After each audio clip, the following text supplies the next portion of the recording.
It was decided some time ago that we'd kick off our annual stewardship campaign on today, October the 18th. We didn't know then what the readings would be for today, so I didn't choose that gospel that we've just heard. The readings were already set, but what a perfect reading to start a stewardship campaign. To use a soccer analogy that we have in England, it presented me with an open goal. So I look forward to talking about this gospel reading. Let me draw your attention first to what's going on in the passage, and more specifically, who it is that's trying to entrap Jesus. It was the Pharisees and the Herodians together. They normally were opposed to each other. They were enemies, but on the understanding that my enemy's enemy is my friend, they've come together here to ask Jesus a trick question. They made sure to ask the question that they'd concocted in public because they thought that Jesus was bound to incriminate himself, and they wanted people to hear.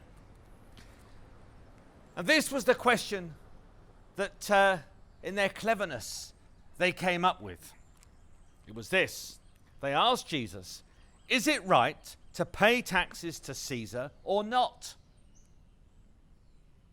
How smug they felt when they asked this question. They thought that they trapped Jesus. It was a gotcha question, as we like to say these days. When I was at school, my favourite subject was history. And we had a wonderful teacher, Mrs. Mercer. She had a slight speech impediment. And one day in a class, I'll never forget, my friend Reuben Hunt put his hand up towards the end of a lesson and said, "Mrs. Mercer, who did Queen Victoria's eldest daughter marry?"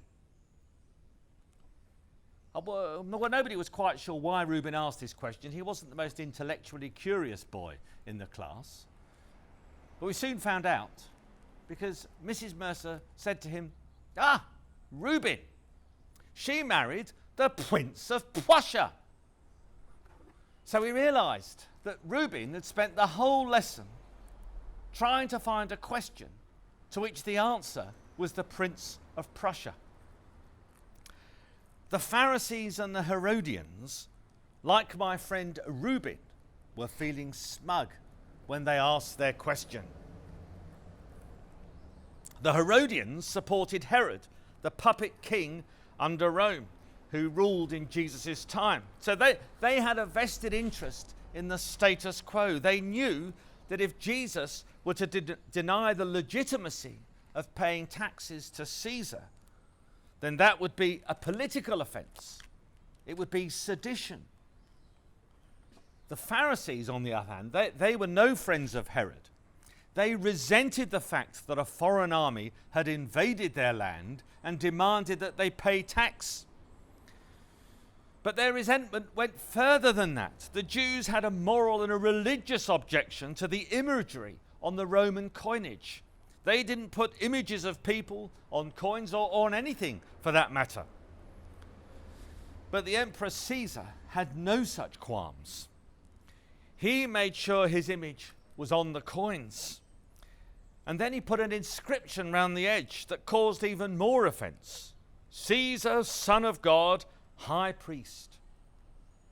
So the Pharisees objected to the tax on religious grounds. They saw it as an insult to God.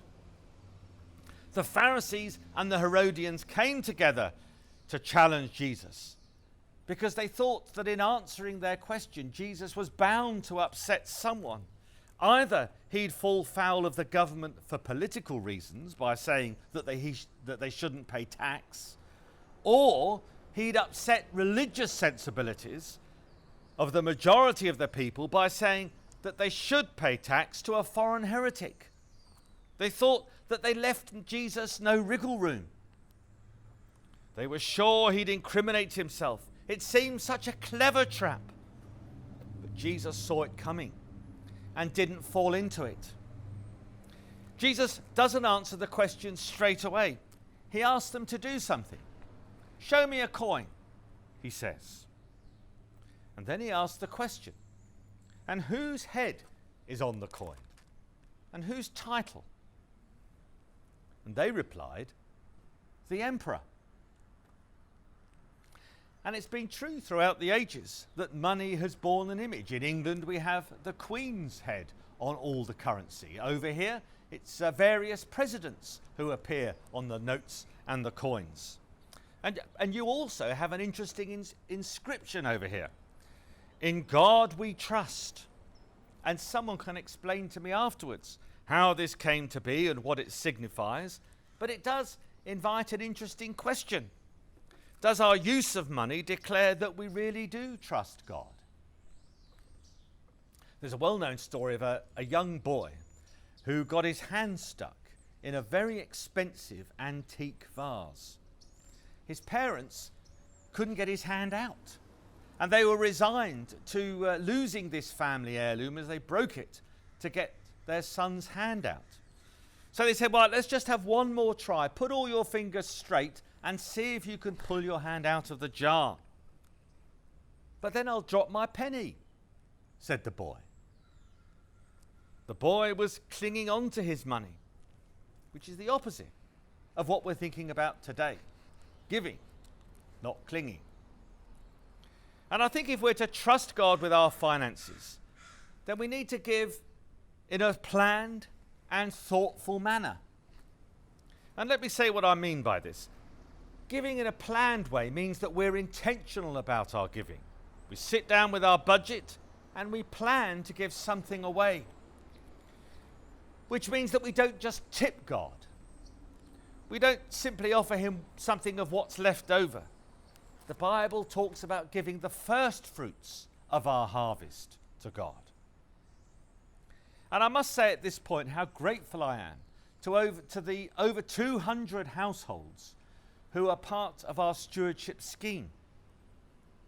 To sign up to the scheme is to plan your giving to the church over the course of a year. And it's the money that we've received through this scheme this year that's enabled us to navigate the choppy financial waters that we've all come through or are coming through. Imagine if we didn't have the scheme and we simply encouraged people to be generous in the collection plate when they came to church. Well, we'd be ruined because we haven't had a collection for 6 months. It's the planned giving, or the giving that's planned through the stewardship scheme that's enabled us to flourish even in the midst of this pandemic. So giving should be planned, and also I think it should be proportionate, because we're all in very different financial situations. Some of us are yuppies, young, upwardly mobile professionals. Some are dinkies, dual income, no kids. Some are orchids, one recent child heavily in debt. We have whoopies, well-off older persons. We also have hobgoblins. Help, our budget's gone beyond the limits of our income.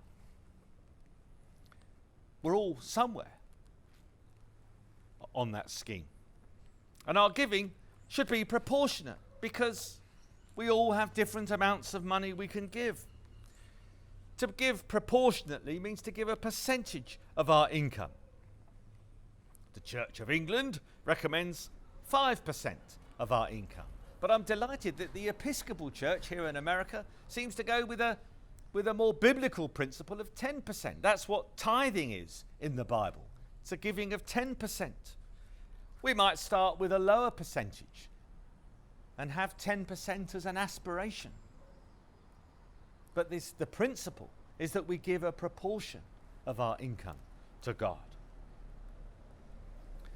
Getting back to the passage, let us look at what Jesus said after he'd asked the Pharisees and the Herodians to say whose image was on the coin. He said this, after hearing it was the emperor's: "Give to the emperor the things that are the emperor's, and to God the things that are God's." How typical of Jesus to respond to a challenge by posing an even greater challenge. He goes deeper and asks his hearers to consider the question of what belongs to God. We know what belongs to the emperor because his image is on it. But how do we know what belongs to God? Actually, the answer is pretty similar. The clue is in the book of Genesis, where we're told that all human beings are created by God and made in his image, his likeness. As God's creatures, we bear his image. God's likeness is stamped into us and onto us. God's signature is across our very beings. We owe God everything. Everything belongs to God. We owe our very life to him. That's what it means to bear his image. Caesar's realm can't be separated from God's realm because everything belongs to God. We remind ourselves of this in our communion service where we say the words of King David. For all things come from you, and of your own have we given you. The issue isn't who owns the coins, but who owns the person. We give ourselves to whom we belong. In just a few weeks, it's hard to believe, but we will be singing the Christmas carols again. One of my favourites is Christian Rossetti's In the Bleak Midwinter. And do you remember how that great carol ends? What can I give him, poor as I am? If I were a shepherd, I would give a lamb. If I were a wise man, I would do my part. But what I can, I give him. Give my heart. I want to put our stewardship campaign this year in the broadest possible context. As people made in the image of God, we recognize that everything comes as gift. We belong to God. May we be given the grace to offer everything, our hearts and our lives, back to him. Amen.